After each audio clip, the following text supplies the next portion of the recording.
So mo fẹ́ kẹ́yìn èèyàn kẹ́ fi ara balẹ̀ kẹ́ gbọ́ àwọn òfin Sharia kẹ́yìn náà fi ti ara yín gbọ́.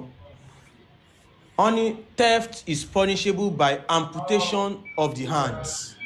ẹni tó bá jalè kó gé ọwọ́ ẹ̀ ní ìdájọ́ àbọ̀wọ́ ọwọ́ àbí kó ṣàgbé.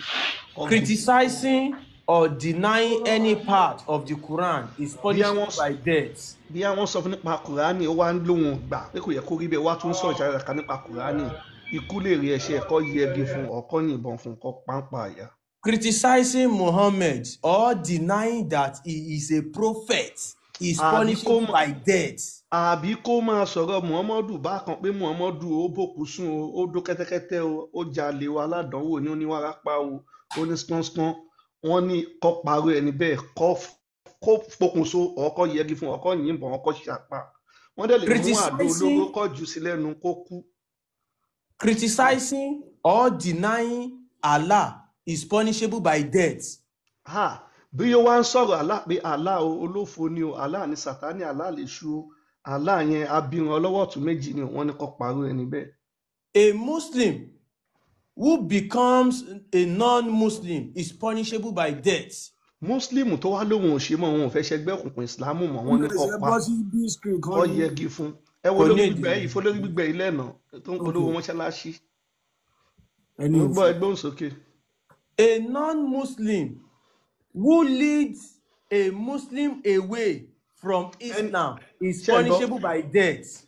ibi bẹ̀yẹn jẹ́ ká ọ̀rá sọ ibi bẹ̀yẹn fọ́wọ́n èèyàn bóyá pásítọ̀ ni ẹ́ àbí oníṣẹ̀ṣe ni àbó tiẹ̀ ń ṣe nǹkan kan ó wá ń bá Muslim sọ̀rọ̀ pé fẹ̀sì Islam yẹn lẹ̀ kò dáa ó rí pé inú gbóló wà ní bọ́ sójú ọ̀nà irú ẹni bẹ́ẹ̀ wọ́n ní kó gé orí ẹ̀ àbí kó yìnbọn Sharia law ni ọkọ̀ pa nípa àyà òfin Sharia là ń sọ. Let us read the verse if you okay ó dà pé àwọn kan ní kí n gbé jáde. ẹnu tẹ́ni ẹ bá lè wá sókè ló mà dájà máa kà á lọ. ẹ lè bá mi gbẹ́ni yẹn sókè. ẹ kàn máa kà á lọ àwọn òní táìmù ẹ já máa kà á lọ. All right. A non-Muslim who marries a Muslim woman is punishable by death. ẹni tí ò ṣe Muslim tó fẹ́ obìnrin Muslim ikú lè rí ẹ̀ṣẹ̀ àtòbìnrin àtòun. ṣe rí pé nígbà tí wọ́n ti bẹ̀rẹ̀ Sharia àgbọ̀n. ẹ wọ́n báyìí ṣe bẹ̀yẹn ó kí láti fi máa sọ ikú gan máa kàn máa ṣe báyìí. Mùsùlùmí ò lè gbà kó fẹ́ ọmọ ẹ̀ tó jẹ́ Mùsùlùmí ti bá Islam. Now ẹ ká pìtìpìtì ti bá láti Muhammadu. Homosexuality is punishable by death but sodomizing boys is fine.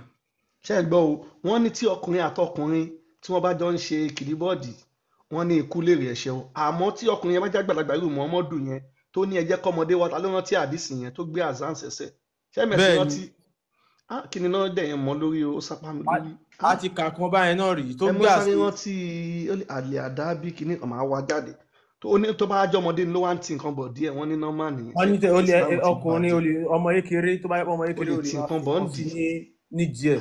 ayé Islam ti ta. ẹ máa tún gbélé yìí o torí pé kò sí Sharia but normal Sharia lọ là ń fọ fún yìí. Girls' clitoris should be cut because it is in Muhammad's word. wọ́n ní kó gé abẹ́ ọmọdé ìyẹn obìnrin pé Muhammadu ló ní kó ṣe ọ̀rọ̀ Muhammadu. ẹ bá lọ wo book 41 Kitab al-Adab. bẹ́ẹ̀ni ó wà ń bẹ̀. ó wà ń bẹ̀. no ms máa kà á lọ ó wà ń bẹ̀. ìyẹn wà ń bẹ̀ ibi kan gé abẹ́ kan dábẹ́ fóbìnrin ó wà ń bẹ̀. Girls can be sodomized until vaginally raped after 8 years of age. wọ́n ní ọmọdé obìnrin náà pé ó lè ṣèbálòpọ̀ àyàfi tó bá ti pọ̀ ọmọ ọdún mẹ́jọ ẹ lè fi tipátipá bá sùn. ẹ lè fi sí gangan. A woman or girl who has been cannot testify in court against àwọn tó bá sùn. wọ́n ní tí ẹ bá ti gba òfin Sharia nínú òfin Sharia là ń kà fún yín o tí àwọn ará bíi tó bá fi tipátipá bá ọmọbìnrin yín sùn ọmọ yẹn ò lẹ́tọ̀ọ́ àti wàtà láti wá sọ pé ẹni tó bá mi sùn rí àwọn ilé ìbá mi sùn ó gbọ́dọ̀ dákẹ́ ni. Testimonies of 4 male witnesses are required to prove that kind of thing. Ibo ló ti fẹ́ rí yẹn wọ́n ní ọmọ tó fi tipátipá bá sùn yẹn gbọ́dọ̀ ní ẹlẹ́rìí ọkùnrin 4 tó máa ní ojú mi ló ṣe ìgbà tó ń bá sùnmọ́ wà ń bẹ̀ ibo ló ti fẹ́ rí ẹ ti rí pé ẹ ti rí nǹkan tó fẹ́ wá tó ń gbé ẹgbà bọ̀. wá ẹgbà lọ́nà oko wọn kàn máa mọ̀ wọ́n ya wa dọ̀bálẹ̀ náà wọn àǹtí wa A àwọn ọmọ yín woman kéékèèké ọkùnrin náà wọn kàn máa fi sí fún wọn lábẹ́ ẹ̀ ni. a woman or girl who alleges that kind of thing without producing 4 male witnesses is guilty of adultery. ṣètúgbọ́ kámẹ́sì tó sọ bẹ̀ yẹn obìnrin tí irú nǹkan yẹn ṣẹlẹ̀ sí tí ó wà lẹ́lẹ́rìí tó sọ yẹn àwọn ẹlẹ́rìí mélòó yẹn mẹ́rin ó ní ó tún ti jẹ̀bi pé òun ló tún ṣe àgbèrè òun ló ṣàgbèrè lọ́kọ ṣẹ́mọ ẹmọ ya ẹ̀ wọ́n máa lẹ́ ló kò pa àwọn tí mo ti débẹ̀. A woman or girl found guilty of adultery is punishable by death. chai obìnrin tó bá wá tí nǹkan yẹn ṣẹlẹ̀ sàbí wọ́n tún ká obìnrin míì pẹ̀lú ọkùnrin wọ́n máa rí mọ́lẹ̀ wọ́n dá ẹ̀pẹ̀ bò á wá débi bí ọrùn ẹ̀ wọ́n wá lẹ̀ lóko tó ẹ̀mí fi máa bọ́ lára ẹ̀ wọ́n ní ẹ̀lẹ́ lóko pa. now nígbà tí wọ́n fi tipátipá bá ọmọ sùn tẹ́ ẹ ní kó lọ wá ẹlẹ́rìí mẹ́rin wá ẹlẹ́rìí mẹ́rin yẹn kò wá léèrè tí ó bá tún wá ṣe ẹlẹ́rìí mẹ́rin yẹn wọ́n á tún wá lẹ̀ lóko pa. ẹ̀yin èèyàn ṣe ń gbọ́ nǹkan tá à ń sọ kò ṣe pé ṣeréṣeré o ẹ̀yẹ́ ká níṣó ńlẹ̀. A male convicted of pé wọ́n báyàn sùn can have his conviction dismissed by marrying his victim. ṣé ń gbọ́ nínú òfin ṣẹ̀ríà yìí tí ọkùnrin tó fi tipátipá bá obìnrin sùn bí wọ́n á padà rẹ́lẹ́rìí tó wá jẹ́wọ́ yẹn nǹkan ẹjọ́ tó máa dá ni pé kí ọkùnrin tó fi tipátipá bá sùn yẹn ó bá jẹ́ 10 wọ́n á ní kíkan nu wọn kó lọ fẹ́ obìnrin tí wọ́n fi tipátipá ṣe kíni tó bá sùn tó bá ti bá sùn báyìí wọ́n ti ọmọ sílẹ̀. Muslim men have sexual rights to any woman or girl not wearing the hijab. ṣé ń gbọ́ ibẹ̀ yẹn gan wà níbi tá a fẹ́ kẹ́ lọ o tí ẹ bá déédéé ń lọ tó ti dá kínní ilẹ̀ o bá jẹ́ kírísítẹ́nì bá jẹ́ oníṣẹ́yẹ tó bá gbá ẹ mú tó bá fi pápá bá ẹ sùn wọ́n á nítorí pé o lo ìjáàbù séèmù ni kò sí nǹkan tó wọn fẹ́ ṣe ó ń pẹ́ ni ṣé ń gbọ́ ayé Islam ti bàjẹ́ nílẹ̀ Yorùbá. A woman can have one husband who can obìnrin lè ní ọkọ kan and who can have up to 4 wives. tí ọkọ yẹn dẹ̀ máa ní ìyàwó 4 tẹ́lẹ̀ àbọ̀ máa tún nílé lórí ó ń pẹ́. A man can beat his wife for insubordination. ṣé ń gbọ́ ọkùnrin lè mú igi àbádà kó ṣáyàwó ẹ̀ kó gúngù kò sí nǹkan tó fẹ́ ṣẹlẹ̀ Kùránì báàkì ẹ̀. A man can unilaterally divorce his wife. ṣé ń gbọ́ ọkùnrin lè ṣe nǹkan tó bá ń pọ̀ òun dá ìyàwó òun o àbọ̀ òun ò dá mọ́ fẹ́ gbà pàbí ó lè ṣe nǹkan tó bá ti rìn. A wife needs her husband's consent to divorce. ṣé ń gbọ́ ọkọ ẹ̀ ló máa pàṣẹ pé bóyá òkè òun fẹ́ kọ̀ ìyàwó òun àbọ̀ òun ọkọ ìyàwó ò láṣẹ kò lè sọ̀rọ̀ kò bá máa lù ẹ́ pa lójoojúmọ́ ò lẹ́tọ̀ọ́ àti ní ò ṣe mọ́ ibẹ̀ ló máa kú sí. A divorced wife loses custody of all children over 6 years of age. tó o bá dẹ̀ ti kọ̀ tẹ́ bá tiẹ̀ pé wàá fẹ́ lọ ilé ẹjọ́ wàá fẹ́ kọra yín ọmọ ò ní sí lọ́dọ̀ ìyàwó ọ̀dọ̀ ọkọ ẹ ló máa wà. táwọn ọmọ yẹn bá ti ju ọdún 6 lọ. A woman's testimony in court allowed in property cases carries half the weight of a man.